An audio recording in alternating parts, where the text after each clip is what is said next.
Yeah, I've got good news, guys. No, you don't. The struggle is over. There's no good news. I don't believe you. The struggle is finished. I've won the victory over myself. Oh. I love the civil service. Finally. Do you love the civil service as well? I do now. Let's all stop and say a quick prayer to our wonderful overlords in Whitehall. The only thing I'm worried about is a minor amount of heresy, because I thought we were meant to love the NHS as if it was our Lord and Saviour. Well, I mean... Are they not civil servants? They are civil servants as well. This is kind of a Trinity issue, isn't it? I don't know. Father, Well, whatever the Holy it is, Ghost, and they're all one thing, but you can worship them individually. It is. Callum, you look like you're about to catch something. Yeah. You're about to catch the positivity bug. Stay away from me. It's just the good news, Callum. That's all. It is. I've got the good word of the civil service, and we'll be going through it. I saw a tweet a while back. Someone was like, "How I learned to love London," and I was just like, I felt sick. So Carl will get this reference. That reminds me of Avatar: The Last Airbender, where they're brainwashing people. Yes. There's no war outside of Ba Sing Se. Yeah. But you need some kind of water torture to convince me to love London these days. But there's other good words out there, including the good word of the Lotus Eaters, and where we have lots of premium videos on the website. You can sign up. Is the discount still going, or is that over now? Oh, no, I think it's still on. John, is it still going? I think it's on just to the end of today, actually. Oh, okay. try it. Yeah, in that case, find out. Got a limited amount of time if it's only going to the end of the day, so you can sign up right now for 33% off your first 3 months if you sign up using code BIRTHDAY, and you can watch videos like this, wherein as revenge for me making him watch Mulholland Drive, Connor made me sit through playing Life is Strange. And it was not as bad. Not as bad as I was expecting. You know, I've been tempted to play it, actually. I actually bought it a few years ago because it was on some sort of Steam sale. I've been tempted to just stream it, just to see what it's like. There's depths that you can counter read it and get an interesting read of it. But if you are going to play it, do what I did, which is play it with... hate play it. No, play it with your wife, girlfriend, fiance next to you, because it's made for girls. It's made for girls. It's Connor's favourite game, but it's made for girls. Just like Connor's favourite movie, Barbie. Connor's got strange taste. Hi folks, we've rolled out a new feature on the website, which is the ability to pay for an individual piece of content. So usually it's £5 a month every month to subscribe to all of the content on the website. But I appreciate there are going to be people who simply don't want to do that. They would be interested instead in purchasing a single piece of content for a lower amount, and they've got a particular niche that they're interested in watching. And so they don't want every single piece of content. They just want this one thing. So we've introduced this function where you can just simply purchase the one thing for £1.89, which I think is about $2.30 at the current exchange rates. And then that's just yours forever. So there's no sort of commitment there. There's no rolling subscription. It's just that one thing. So that's an option now that's on the website. It's completely live. It's completely available. And please go and enjoy it. And we'll see you all very soon. So let's look at the current situation in UK politics has been going round and round in circles, to be perfectly honest. We've been on the merry-go-round of Rwanda, the Rwanda scheme, Rwanda this, Rwanda that. And as we'll get into at the end, this is all a distraction, but it is a very important distraction because it seems to be part of the thrust of the main direction that British politics is going into, and it's been the cause of a lot of the reshuffling that's been going on inside the cabinet. I think 5 front benchers have shuffled off after Suella was fired, so Sunak's been able to replace all of them. David Cameron was airdropped back in, given a peerage for the special occasion for it, because, hey, nobody's voted for you for almost a decade at this point, so here's a lordship. And this probably will be the end of his political career. I mean, he's going to be in government. Or Sunak, or Cameron. Cameron. I mean, well, all of them. I mean, surely, because he's in the House of Lords now. So. Yeah, exactly. That's the thing. To get him back in, they're like, look, we'll give you a lordship, but then I need you to do something.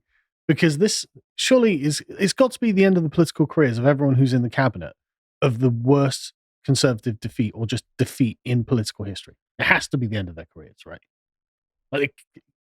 Okay, you look skeptical, but David, in a sane world, David Cameron suffered a humiliating defeat on Brexit, resigned the day after the result was announced, and is now a lord. That's true. Because the Uniparty needed him to be airlifted in. I swear to God, if in 10 years' time the Conservatives are bringing back Sunak because They're failing again in the polls. They will give him a peerage. Don't worry. Remember the good old days under Rishi? That's what they'll do. They'll try and use Rishi as the nostalgia option. Anything to avoid doing what the British public want, isn't it? It really is that. Well, even if they did want to, what's relevant at the moment is the fact that the Supreme Court, which was an import from America that Tony Blair instituted for some reason, mainly because of the fact that he wanted to be able to stack a load of judges who would enforce Blairism no matter who came in afterwards, decided that the Rwanda plan, which was part of the illegal, the Illegal Immigration Act of 2022 or 2023, whichever one, the Rwanda plan where we were supposed to have an exchange program with Rwanda, it wasn't actually just sending refugees over there so they could be processed. We also, for some reason, were agreeing to take in some of their people and also give them hundreds of millions of pounds. Thing is, I think there's a bit of 4D chess here. They're like, hey, Rwanda, do you want to exchange refugees? And Rwanda's like, no, who comes to Rwanda as a refugee? All the places on earth to go. Sorry, Israeli refugees, actually. Oh, really? Yes. Unironic. That's part of the. Okay. That's part of the reason that they've made the decision they did. So the Supreme Court has struck it down. Sorry, if you're an Israeli refugee, you go, what country hasn't committed genocide in the last 30 years? I think it's more refugees that have been made refugees by Israel. Ah, right. Okay. Yeah. So in wars with the Middle East, Ben Shapiro isn't moving to Rwanda. No. Sadly, as amusing as that would be, it didn't work out in Germany, but we'll be safe here. Yeah. Sorry, Karen. Rwanda's a good country now. Now they got rid of the Tutsis. Oh, yeah. Now. Yeah.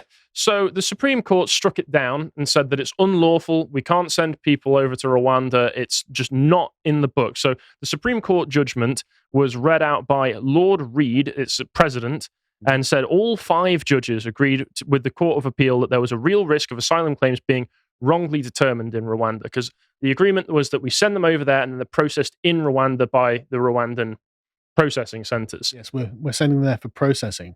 Yes, and they're worried that people would wrongly be returned to their country of origin and face persecution that they were trying to escape. This is the people coming over on the small boats, of course, the people who definitely have all legit claims, every single one of them. So he said, I got some from some articles here, the principle was enshrined in international agreements, we all love those, including the Refugee Convention, the European Convention on Human Rights, and other agreements that we're all part of. He gave 3 main reasons. So first, Rwanda has a poor human rights record. Oh. True, yeah. Callum coming out as chief Rwanda lover over here, taking all the bullets for Rwanda. They've done the Reformation. This is like saying Germany in the 80s has got a poor human rights record. The Houthis did nothing wrong. I mean, the Germans, maybe. You wouldn't say now, like if you sent some diverse men to Germany, that they're all going to get genocided. No. Decades have passed. Well, I mean, I'm not going to go down that road. So I'm not going to make it. Any jokes. Reid said that in recent times, British police have had to warn Rwandan nationals living in the UK of credible plans by the Rwandan government to kill them. I assume there's some kind of Rwandan Mossad out here. Tell me about how things have been reformed. Secondly, there was... Perfect. The second reason given was the UN Refugee Act. The UN Refugee Agency. The UNHCR's evidence that there was serious and systemic defects in Rwanda's procedures and institutions for processing asylum claims, including that they have a surprisingly high rate of rejection of asylum claims from countries in conflict zones like Syria, Yemen, and Afghanistan, which is where a lot of our refugees are coming from.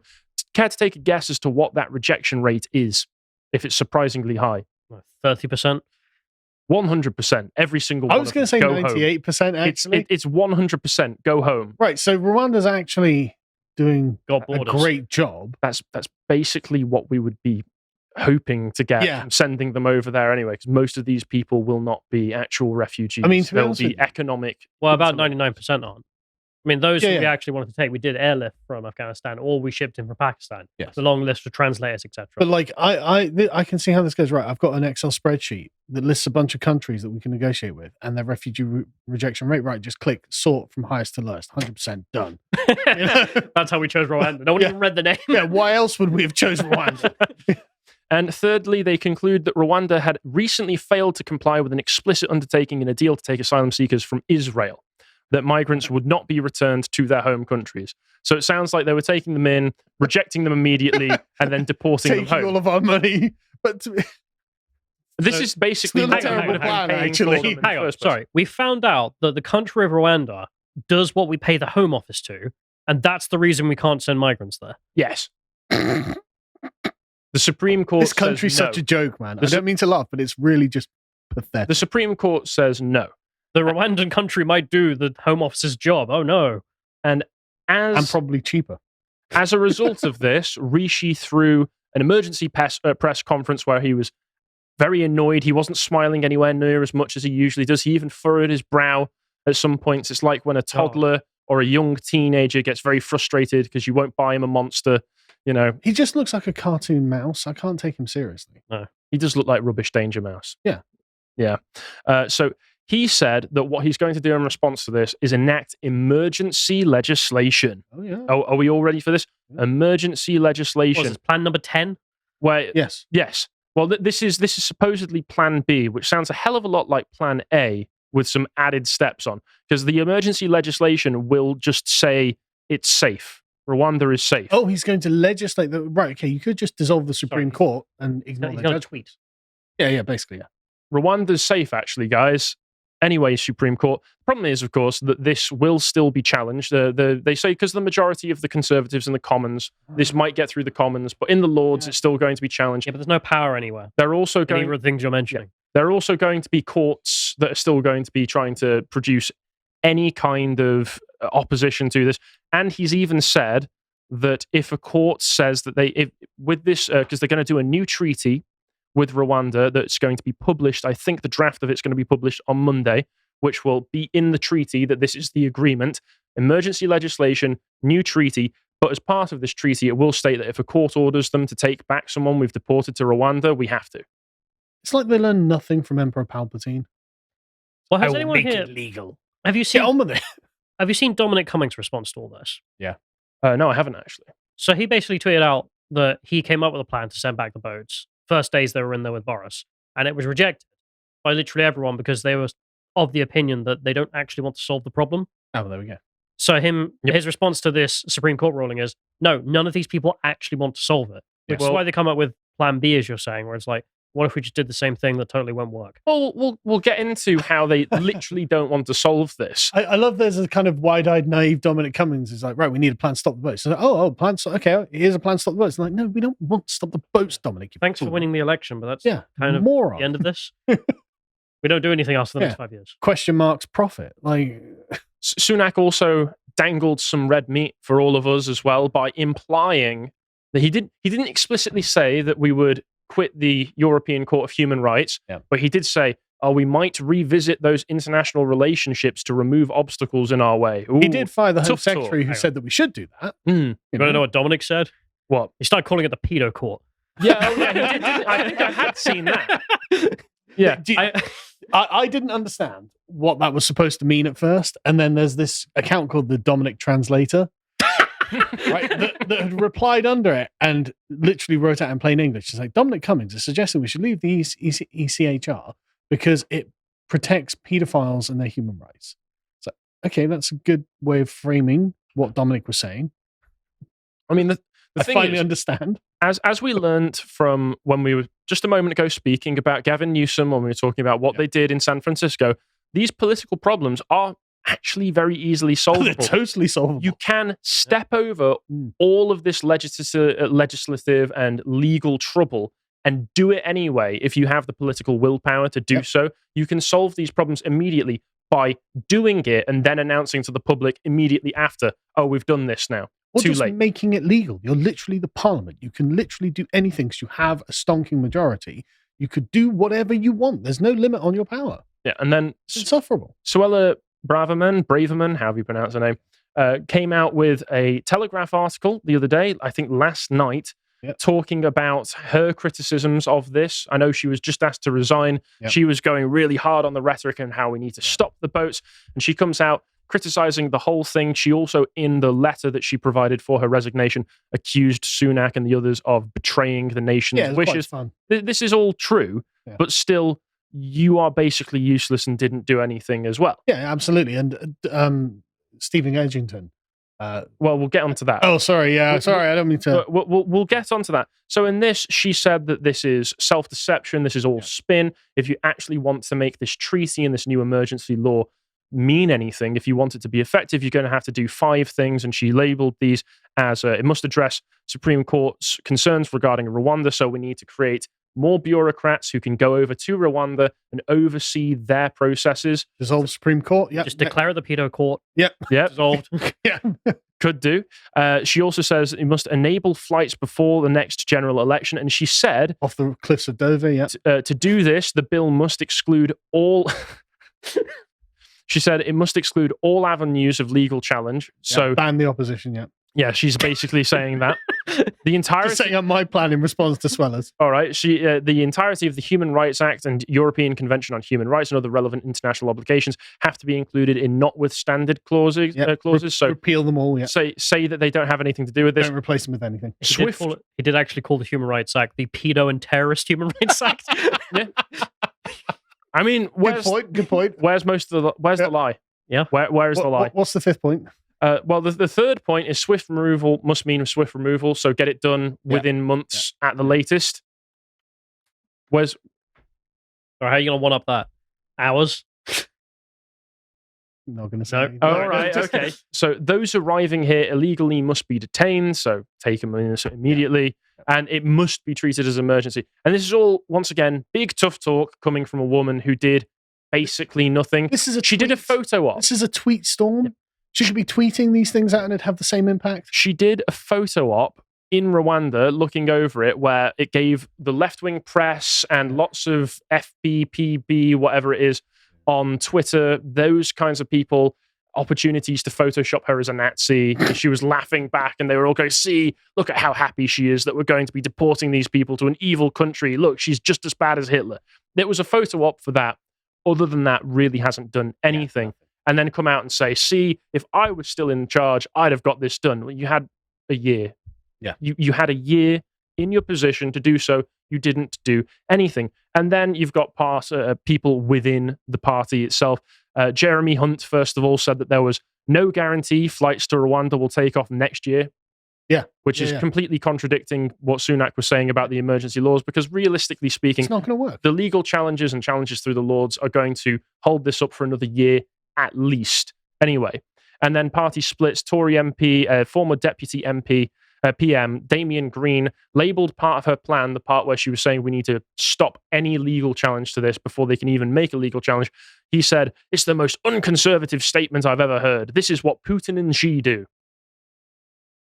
So, yes, if you want to do what the public asked you to do, what they voted you to do, you're a Nazi. I actually don't think representing the will of your constituents is what Putin and Xi do. I mean, maybe Putin. And this is where we get onto what you were talking about. Stephen Edgington shared out a particular article, this one from the Telegraph, which was an anonymous submission by a member of the Home Office, talking about how... The last Brexiteer in the Home Office. Yep. You can say anything you want. You can say all of this big talk. It won't matter because the people who are in charge of actually the mechanical operation of how this would all work hate you and they don't want to do it anyway. Yeah. So I'll read quite a bit of this because it's very eye-opening, but honestly unsurprising for anybody who's been paying attention. Just a quick fact that I learned the other day. Apparently 80% of the Home Office budget and staff is spent on immigration. So this should just be dissolved. Anyway, so carry on. Yeah. So he says that despite the change in boss going from Suella to James Cleverly, when it comes to controlling Britain's borders, nothing will change. I know this because I've worked for some time as a civil servant in immigration policy, and in my experience, no priority is further from the Home Office in 2023 than stopping the boats or cutting net migration. For all of her strident bearing, Suella was cringingly apologetic in speeches to the Home Office staff. So this is the parts that we don't get to see. Yeah. She comes out, she makes all of these speeches at the fancy conferences, at which was one of the ones that Connor went to. The National Conservative. Yeah, the National Conservative. She comes out and all of the left-wing papers get to say, oh my God, she's a Nazi. But behind closed doors, she's terribly sorry, guys. Would you mind doing your job? I mean, I would really appreciate bullying them. Yeah, they still didn't do anything. Yeah, But, I'm not saying it works. and this is got one of them. is what you can't just be mean to these people. You have to fire them. You have to actively set incentives for them, and if they don't do those, fire them. well, yeah, you fire them to set the incentive. Firing them is setting the incentive. No. You clear them all out, and then you hire people whose social media history you can see, and if they're constantly going on about Brexit, you hire those people. Is this your application? Yeah. Okay. Actually, put me in charge of the Home Office. Trust me, I'll have this country sorted. But that's what I would do. Just seriously, okay, I just want to hire a Home Office full of Brexiteers. Every Remainer gone. Oh no, you're doing it on political reasons. Yeah, but actually I can. That's the last thing I can discriminate on. Damn, the politician. It's politics. The politician is doing things for political reasons. Yeah, I know. But I'm not doing it because of your race or your gender or your religion or anything. No, I'm doing it because you voted Remain, which I'm actually not legally forbidden from discriminating against you on. That's literally the last thing in the law that I can discriminate on is your political. Don't worry, Rishi, before he goes, will enact some legislation to make that illegal as well. But he'll jump in front of the Home Office that sits on their arse getting paid by our tax money and go, no! Yeah, he doubtless will, but that's why I just fire them all. Yeah, so carrying on, he says, to no one's surprise, in charge of the Home Office. Sorry. Instead of instilling much needed discipline, she would tell us that what a great job we were doing. Thanks for not doing anything today, guys. Not that this got her any kind of loyalty. No. If they'd been doing nothing, that would have been great. No, they're like rubber stamping as fast as they can. Yeah, well, the visas, yeah. Yeah, not that this got her any kind of loyalty because, of course, these people absolutely despise you and they hate you. She was mocked and insulted by London-based staff, furious at the refusal to extend safe routes to an ever-growing number of countries. So not only are they not doing what you're asking them to do, they're actively campaigning to do the opposite of that. And once again, reminder, these are the people being paid by our tax money. So thank you very much for that. I can just imagine on day one, I walk in, right, a big meeting. Hands up if you voted Brexit. One guy puts his hand up. Everyone else leave. Exactly. Yeah. Stay where you are. The rest, get out. Yeah. So the people in the Home Office, they see the government as a radically right-wing fascist government, and they are determined to ignore rules as a result of that to punish innocent migrants. Because, of course, there's the attitude that all of these people are just innocent. Culture of defiance is so widespread that any suggestion of border controls is sneered at or ignored. Widespread understanding our asylum rules are open to abuse, so they know that Albanian cocaine dealers charge them with treason, bringing more people in. Yeah, absolutely. The border force officer or civil servant who works on asylum policy will tell you this openly, yet any suggestion that asylum rules be tightened or asylum seekers be refused is rejected out of hand as cold-hearted and evil. Good thing I'm not in charge. They'd find out. Yeah, instead of doing what they're supposed to do and what they're paid to do, instead, they waste a lot of time. They really, civil servants waste a lot of time. Yeah, I know, right? Big shock. Yeah. Senior staff hold events on Black History Month, Windrush, and microaggressions. We are told to attend quarterly away days, which are held online because most of us are not in the office most of the time anyway, where we are given prizes and are told by senior civil servants just how wrong any political or press criticism of our work is. This is one head pats and belly rubs. It's a great big hug box. Yeah. It's a great big hug box for all of these people. Civil service. In meetings nominally discussing policy, we are forced to listen to HR directors give lectures on diversity and hand out awards about inclusivity. The mood is of self-congratulation, and there is a refusal to engage, let alone learn from criticism the department receives, unless it comes from the left or from an incredibly expensive commission finding that they are institutionally racist. Shows where the direction goes in this. Yeah, it's amazing. It's like a comedy.